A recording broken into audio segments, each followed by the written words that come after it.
الحمد لله رب العالمين، والصلاة والسلام على سيد الأنبياء والمرسلين. أما بعد فأعوذ بالله من الشيطان الرجيم. بسم الله الرحمن الرحيم. واتقوا فتنة لا تصيبن الذين ظلموا منكم خاصة واعلموا أن الله شديد العقاب. آمنت بالله صدق الله العظيم وصدق رسوله النبي الكريم والحمد لله رب العالمين. إن الله وملائكته يصلون على النبي يا أيها الذين آمنوا صلوا عليه وسلموا تسليما. الصلاة والسلام عليك يا رسول الله وعلى آلك وأصحابك يا حبيب الله. الصلاة والسلام عليك يا رسول الله وعلى آلك وأصحابك يا نبي نور الله.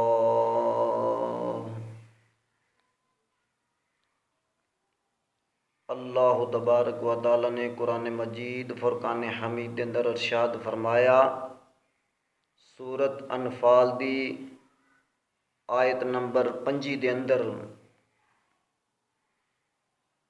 اللہ تبارک و تعالی نے فرمایا ہے کہ اس فتنے سے ڈرتے رہو کہ جو ہرگز تم میں خاص ظالموں ہی کو پہنچے گا، اور جان لو کہ اللہ کا عذاب سخت ہے۔ اللہ تبارک و تعالی نے فرمایا کہ اس فتنے تو ڈرتے رہو کہ جو ہرگز تواڈے اتے خاص اور عامہ دے اتے ہی عذاب آن والا ہے، تو اللہ دا عذاب بہت بڑا سخت ہے۔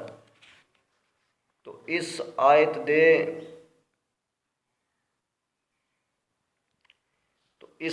دے اندر اللہ تبارک و تعالی نے ارشاد فرمایا کہ واتقوا فتنتن، اور اس فتنے سے ڈرتے رہو کہ مسلمانوں کو فتنوں اور آزمائشوں اور عذاب سے ڈرایا۔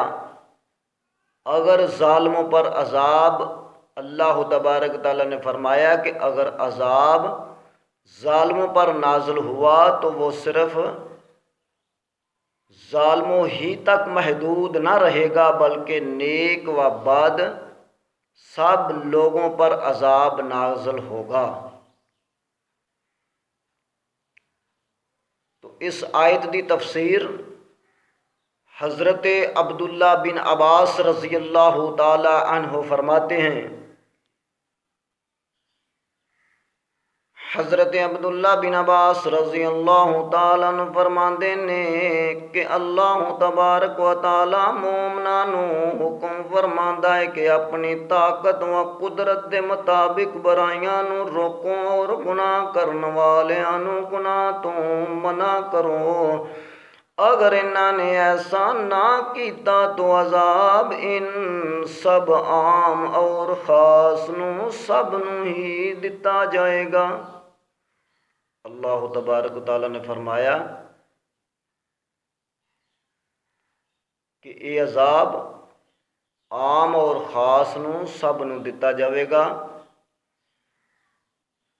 اللہ تبارک و تعالیٰ نے فرمایا کہ مومناں نوں حکم فرمایا کہ اپنی قدرت دے مطابق برائیاں نوں روکو اور گناہ کرن والیاں نوں گناہ کرن تو روکو اور نیک عمل کرن دی تبلیغ کرو۔ تو سرکار مدینہ صلی اللہ تعالی علیہ وآلہ وسلم نے ارشاد فرمایا کہ اللہ تبارک و تعالی اپنے خاص بندیاں دی وجہ تو لوکاں نوں عذاب نہیں دیندا۔ اگر دنیا دے اندر اللہ تبارک و تعالی دے خاص بندے موجود نہ ہون تے اللہ تبارک و تعالی دا عذاب جڑا ہے بہت بڑا سخت ہے۔ اللہ تبارک و تعالی اپنے نیک بندیاں دے صدقے دنیا دے اتے عذاب نو عام نہیں کردا۔ اگر اللہ تبارک و تعالی اس عذاب نو عام کرے تے پھر پتہ لگ جاوے کہ گناہ کرنا کس طرح ہے تے نیکی دی تبلیغ کس طرح کرنی ہے۔ مدینے دے تاجدار صلی اللہ تعالی علیہ وآلہ وسلم نے ارشاد فرمایا کہ اللہ تبارک و تعالی اپنے نیک بندیاں دے عمل دی وجہ تو اللہ تبارک و تعالی دنیا دے اتے عذاب عام نہیں کردا۔ تو اس واسطے اللہ تبارک و تعالی دے نیک بندیاں دے نال اپنا کنیکشن جوڑو اور گناہاں کولوں دور رہو، نیک عمل کرن دی کوشش کرو۔ اور نمبر 2 دے اندر دوسری حدیث دے اندر حضرت جری رضی اللہ تعالیٰ عنہ سرور کائنات صلی اللہ تعالیٰ علیہ وآلہ وسلم کو ارشاد فرماتے ہوئے سنا۔ صحابی رسول حضرت جری رضی اللہ تعالیٰ عنہ فرماتے ہیں کہ سرور کائنات صلی اللہ تعالیٰ علیہ وآلہ وسلم کو ارشاد فرماتے ہوئے سنا کہ جو قوم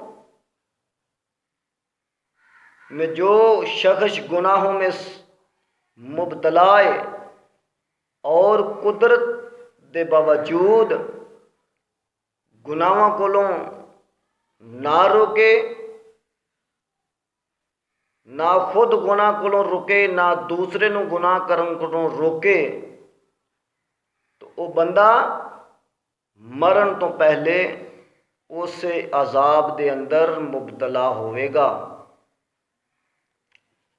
حضرت عبداللہ بن مسعود رضی اللہ تعالیٰ عنہ روایت کرتے ہیں کہ تاجدار مدینہ صلی اللہ تعالیٰ علیہ وآلہ وسلم نے ارشاد فرمایا کہ خدا کی قسم تم ضرور نیکی کی دعوت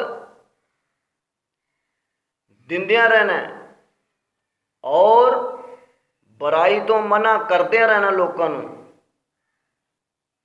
اگر کوئی برائی کرے تو تسی انہاں دا ہاتھ پھڑ کے انہوں حق دے عمل دے اتے مجبور کرن تو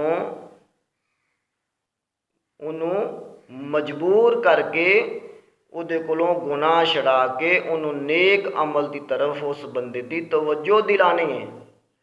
تو دوستو سوچو کہ اسی خود گناہاں کولوں باز نہیں آندے پے تے اسی کسے نو گناہاں کولوں باز کس طرح رکھنا ہے۔ اسی خود گناہاں کولوں باز نہیں آندے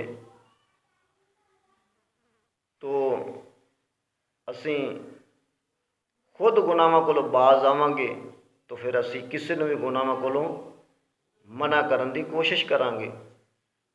تو اللہ تبارک و تعالیٰ نے فرمایا کہ جڑا بندہ قدرت رکھن دے باوجود گناہاں کولوں باز نہیں آندا، نہ گناہ کرن کولوں باز آندا ہے، نہ گناہ ہوندا ہوئے تو انہوں روکن دی کوشش کردا ہے، تو انہوں عذاب اللہ تبارک و تعالیٰ خاص و عام نو سب نو دے دیندا ہے۔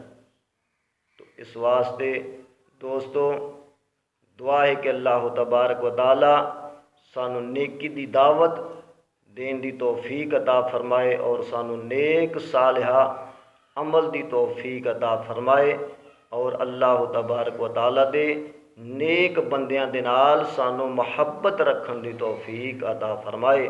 وآخر دعوانا ان الحمد للہ رب العالمین۔